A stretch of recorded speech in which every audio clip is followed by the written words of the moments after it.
Hello guys, welcome to my channel where we make videos that cover all you need to know about medical doctors and medical students. And welcome to this new series in which I'll be talking about migration tips for medical doctors. Permit me, this will majorly be for medical doctors, but other health workers are going to benefit from it. Basically, the reason for that is that I'm a medical doctor, so I'm able to just gather information for my colleagues and I. But then, since the pathway is almost similar with other health workers, this will be helpful to you guys also. Even if you're not a health professional, there's some general tips that will be able to help you. In today's video, I'll just be concerned with the general tips, but in subsequent videos, I'll be giving tips on how to get into individual countries. The countries will include the US, the UK, Australia, Canada, and some Middle Eastern countries including Saudi Arabia, the UAE, and Oman. I'll be dropping relevant materials. You can access them via the link in the description section below,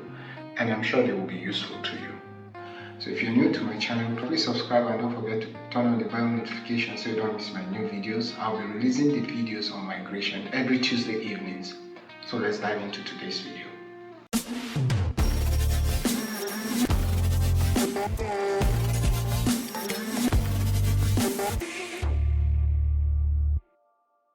This video is to highlight legal steps to relocate to another country to work as a medical doctor or as a health worker. I'm not an agent. I don't intend to substitute the work of an agent. So please, this is just based on my experience and based on some research I have done also, which I think is going to make it easier for you if you intend to do so. So before you even think of traveling, the first step, the most important step is that you have to ensure that you have an international passport. An international passport is like a legal document given to you by your government. The government issues it to a citizen for international travels and international recognitions. You cannot travel without an international passport. For most countries, they wouldn't even grant you any visa till it has the minimum of 6 months before its expiration. You have to pay a certain amount of money and your data is being captured. So do that. If you haven't done that, please do that. That's the first step. Get an international passport. Then the second thing to note will be that you would have to have a visa before you move to another country. This is where the main trick is. This is where the bulk of the videos that I'll be doing will be based on. A visa is a permit that allows you to enter a country for a specified period of time. So without you getting a visa, you cannot enter any country at all. The visa is the clearance for you to enter the country. So securing the visa is usually the problem. So I'll take my time to explain on how you have to get the visa. There are different types of visa. I would classify them based on the duration. There's the short-term and the long-term visa. The short means you stay for a few hours to a few months, while the long-term visas mean they grant you permission to stay in the country for years. Under the short-term visa, we have the transit visa. That means you are not staying, you're just passing through the country. Maybe you need to go through a country before you go to your destination country. You will stay there for a while. You also need a visa for that. There's the tourist visa. You're coming for tourism. It's also for a short time. There's the medical visa, which you come for to seek medical treatment or some medical interventions. There's business visa. You come in for a business deal and go after a while. All these athletes too, they have their own visas. Athletes maybe that move to a country for some competitions like Olympic Games, World Cup, Champions League. These athletes usually get visas too. Then there's the refugee visa too, or refugees that are running away from their countries. They get this kind of visa so that they stay for a specified time before maybe going back to your country or going to another country. Now for the long-term visas, a few will include the student visa or studying visa, which you come in as a student to study in a particular school. That will take maybe from 1 year to a couple of years depending on the school. Then the second visa will be the work visa. You got a job, so move into the country to start working. Then the third one will be fiancé or spousal visa. It means that your spouse is legally allowed to be in the country, and then you're coming because of your relationship to the spouse. So they will grant you that kind of visa too. Before you get the visa, you would have to apply and then meet the minimum requirement to be granted a visa. In many countries, you also have to be interviewed before being granted a visa. After the interview, you have to wait. If it's successful, you get your visa. Some countries, once you just apply and meet the minimum requirements, they automatically issue the visa to you. Some other countries or some other institutions will need a medical checkup. You need to do a medical checkup before you leave to certify that you're fit. I knew that before leaving, I had to do a medical checkup in a specified hospital. And then when I even left, by the time I entered the country that I'm in now, I had to do another medical checkup. So please don't think of falsifying medical checkups when it's being asked. You'll be caught. Nobody wants to just move somebody that will be having health challenges. You need to be healthy to be able to walk too. So don't worry. The good thing is that health workers are in high demand. So developed countries like the United States and the United Kingdom still need health workers. You are needed. That's the thing. So you have to just meet their requirements, and that's all. Then the last step is to just book your flight and travel. So once you get a visa, once the visa is being granted to you, you just book your flight and travel. These are the 3 steps. The first, get an international passport. The second, get a visa. Depends on the type of visa. And the third one, book your flight and just move. Now I'll give general tips on migration for doctors and health workers. It's about getting the visa. And there are 3 major means you can enter a country. The first one will be you get a work visa.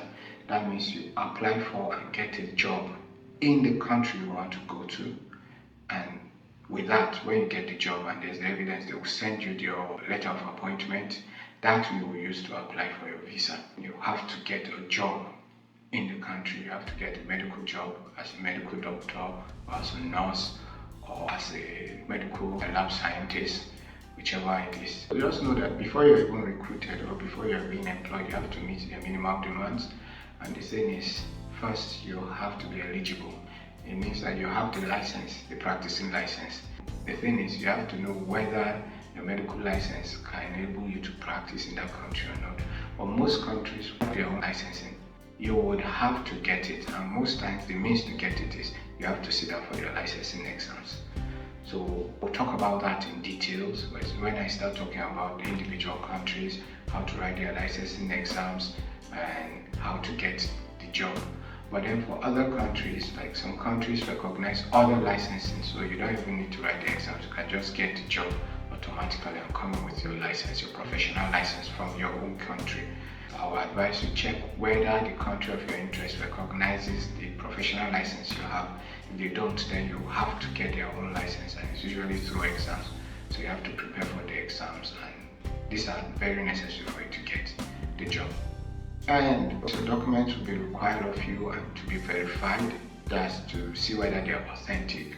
You would be required to give in your school certificate.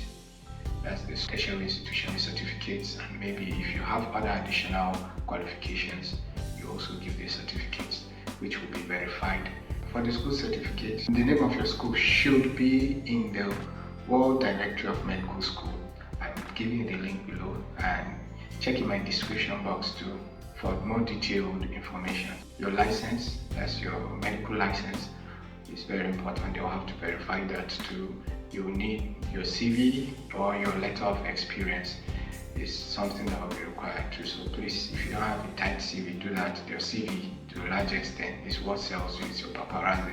So your CV is rich, good for you. If it isn't, enrich it. Then you also need a police clearance or a statement of character. But that you do it closer to when you're about to leave. The country where I'm from, the police character usually is valid for about 3 months. So don't do it very early. Do it towards when you're about leaving so that it will be valid till that time. Then others again, they will demand a sponsor. As somebody that's a legal resident in the country, they will need the person to stand in for you and say that they're going to take care of you. Know that many countries will demand that you meet some certain financial need. So you have to have a certain amount of money in your bank, because nobody wants to carry in a liability. You should be someone that should be able to take care of yourself and prove that you have enough money to take care of yourself too for the meantime before you settle down. This is very important because people that come in and don't have money due to the financial struggle will likely lead a life of crime. So it's a means to ensure that their citizens are safe too. Please know that this process can be quite expensive, but then it's something that happens all over the world. So let me summarize it again. You have to get a job. That means you have to meet their requirements. You have to have their license. Then you apply to get the visa, which will be given to you. The second means through which you can go to another country will be to go into study as a student. That means you get an admission in one of the schools in that particular country. So some do that, and just in the course of studying, they write the licensing exams and meet the requirement and just apply for a job. It's something that a lot of doctors have done too. So they go to study, maybe do their masters in a particular country, and while they're still studying for it, they now write the licensing exams, pass, and then apply for a job there. The problem with that is usually most of these schools are expensive, so you wouldn't be able to pay. To make that easy, a lot apply for scholarship to help pay for them. So please, the other alternative is look for cheap courses that you can pay for and then apply. While you're there studying, they allow students to work for a particular number of hours per week, so you can study to be taking care of yourself and then write the licensing exams too. When you pass, you can just apply for the job and easily get it too. So that's another route, using the student or study visa to move into the country. Then the third means will be you can use your spouse. So your spouse should be a legal immigrant, or your spouse should be someone that's been allowed into the country. So for the fact that you're the spouse of the person too, you'll be allowed to move in with the person. So maybe your wife or your husband is somebody that is already a legal immigrant. They will allow you by the virtue of your relationship to enter. So while you're there, you can also sit down for your exams, right, and then get the job done. You know, a lot of health workers marry each other, so when we use the other person's eligibility to just move into the country and then get his or hers too. So that's another third option. So we have three options now. The first is to get a job there. That means you have to sit for the exams. If your license is not recognized, you have to sit for the exams, get the licensing, and then move. The second one is you study while there, you write your licensing exams, and then apply for a job. The third one is you move in with your spouse who has already gotten the visa to move, and then while you're there, you sit down for the licensing exams. These are broadly three means through which you can move into a country.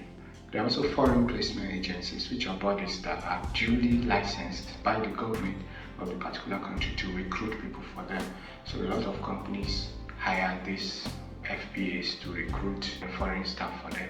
You could meet some of them to help you also, but then please be very careful, because this is somewhere that a lot of people have been scammed, a lot of people have lost money. So while you're looking for these FPAs, ensure that they are valid, ensure that they're legit. That if you can have access to some people that have gone through the agency, it's good for you to now validate that. The agents can help recruit you, make your work easier, but it means that you might have to spend more money. But you can be recruited if you're not eligible, so make sure you're eligible, you meet the demands, and then the recruitment can be made easy. It's usually a more expensive means, but then if you have the money, you can try that. Then there are some that sell courses where they teach you on how to do these things yourself, how to be able to go through all the processes to immigrate to any country of your choice. I know a few people that have done that, and they were able to move by learning through a course from people that have moved around. So you just pay for the course, study, and then apply them and be able to move. So it also helps you to know people that are in the country and how they've moved. Those courses too are legit means through which you can move. We'll talk about this in details when we start talking about these countries too. So a few advice before I end the video. The first is, before you choose your country and before you move, research very well, know about the place. It's not just about moving. You have to ensure that you move to a place that you'll be okay. Don't just think that moving to another country automatically makes your life better. You have to know about the place. You might go there and discover that where you left was way better. The next step is better still. Have the contact of somebody that's in that place to it will help you very well. The person can tell you firsthand how the thing is, you weigh the pros and the cons before you move on. Someone like me, a lot of people were able to guide me properly. There were people that had moved to the country, so I was keeping in touch with them regularly, and they made it very easy for me to be able to immigrate very well. Then the last thing you have to do is that you have to plan. Moving is quite expensive, and the first few months can be very challenging. A lot of people that have moved around will tell you how difficult the first few months were. Please plan properly. Plan how you're going to travel first, and plan where you're going to stay and how you're going to adapt. If you have people around you that you know going to go a long way to help you, Some had been frustrated within the first few months that they moved and that they had to move back to the countries that they left initially. That's all for the general tips. I hope you found this video very helpful. If you did, please like. Whatever you liked about it, whatever information you really liked, please let me know in the comment section. Where you think I didn't really do justice or what I left out, please also comment so that I will know we're learning. As I had indicated earlier, there's a link in the description below where you're going to get some useful materials that are going to help you or guide you properly in this. Thank you very much.